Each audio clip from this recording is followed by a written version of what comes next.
Театр имени Качалова открыл новый сезон. Он начался не только с премьеры, но и с приезда важных гостей, которые пришли и к нам в студию. Это Софья Грачева, директор музея МХАТ. Доброе утро, Софья Михайловна. Доброе утро. Здравствуйте. Ну, конечно же, нам интересно, какие экспонаты, посвященные как раз Василию Качалову, привезли? Давайте так. Значит, Качалов известен в Казани достаточно, да, его имя носит один из главнейших театров и страны, и республики. Но Качалов, конечно, является общероссийским достоянием. Но и, как вы знаете, Качалов какой-то период времени работал в Казани, но после этого он поступил в МХАТ с 1900 года, и до своей смерти он служил в МХАТе. Поэтому, конечно, основные фонды, которые связаны с жизнью и деятельностью Качалова, они хранятся в музее, в Федеральном музее МХАТа и частично еще в Центральном музее театрального искусства имени Бахрушина. Поэтому было решено, собственно говоря, в день рождения, в такую дату хорошую, 145-летия Качалова, сделать хороший выставочный проект с участием федеральных музеев.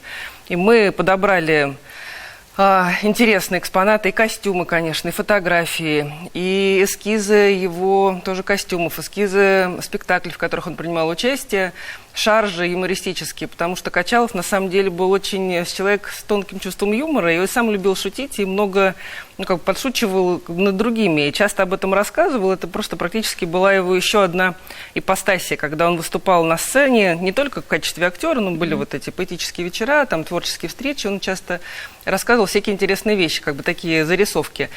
И создатели выставки попытались передать, дух Качалова, с помощью наших предметов, которые просто в основном хранятся в музее, конечно, МХАТа и Центрального музея Бахрушина тоже.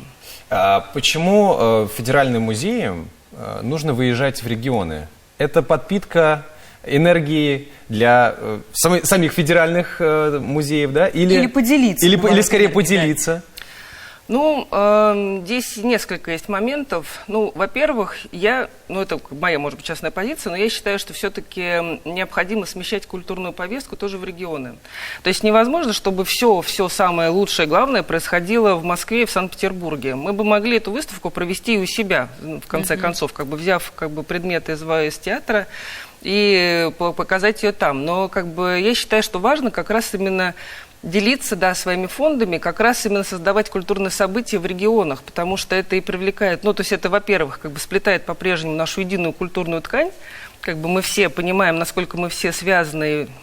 Тот же пример Качалова показывает, что без работы в Казани он не вырос бы, в свое время прекрасного артиста в Москве.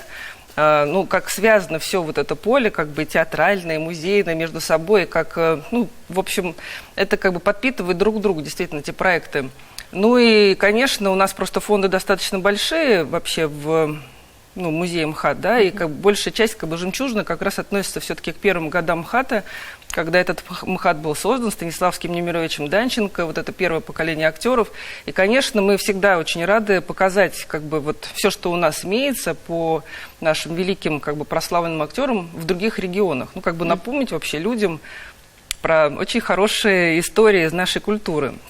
А Качалов, слава богу, это такой пример очень позитивный. В общем, это человек счастливой судьбы. Не так уж много у нас таких примеров, и поговорить об этом, еще раз, рассказать о том, как все-таки счастливо, как важно, во-первых, найти самого себя, понять, кто ты на самом деле, с учетом, того, что сам-то Качалов был вообще-то из семьи священника, потом учился на юриста, и как это его судьба, все-таки он понял все-таки про свой артистизм и смог добиться таких высот. Это, конечно, счастливая судьба, и слава богу, что такие примеры есть, и мы с радостью об этом рассказываем. Почему раньше не удавалось добираться до Казани с выставкой? Может быть, не было такого повода. Может быть, сложились обстоятельства, хорошо, люди что и так время. Случилось, тем не менее, все-таки. И не будем забывать, конечно, в свете последних событий о мерах безопасности. Как предусмотрено все-таки, меры безопасности, собственно, те, которые предусмотрены при посещении театра, потому что выставка это в фойе театра происходит, Русского драматического имени Качалова, поэтому, в общем-то, в основном ее скорее увидят все-таки посетители театра. маски, я так полагаю. Антисептики? Антисептики, конечно, все присутствует. Ну и надеемся на сознательность граждан, что они не будут прижиматься честно. Друг к другу. К экспонату. Да. Лучше пускай проникаются душой, искусством, культурой. Но на определенном расстоянии. И нашей отличной историей. Спасибо большое. Я считаю, что должны все там побывать обязательно, но на почтительном расстоянии друг от друга. 1,5 метра, не меньше. Мы вас благодарим. Спасибо большое. Приезжайте почаще к нам. Мы с удовольствием.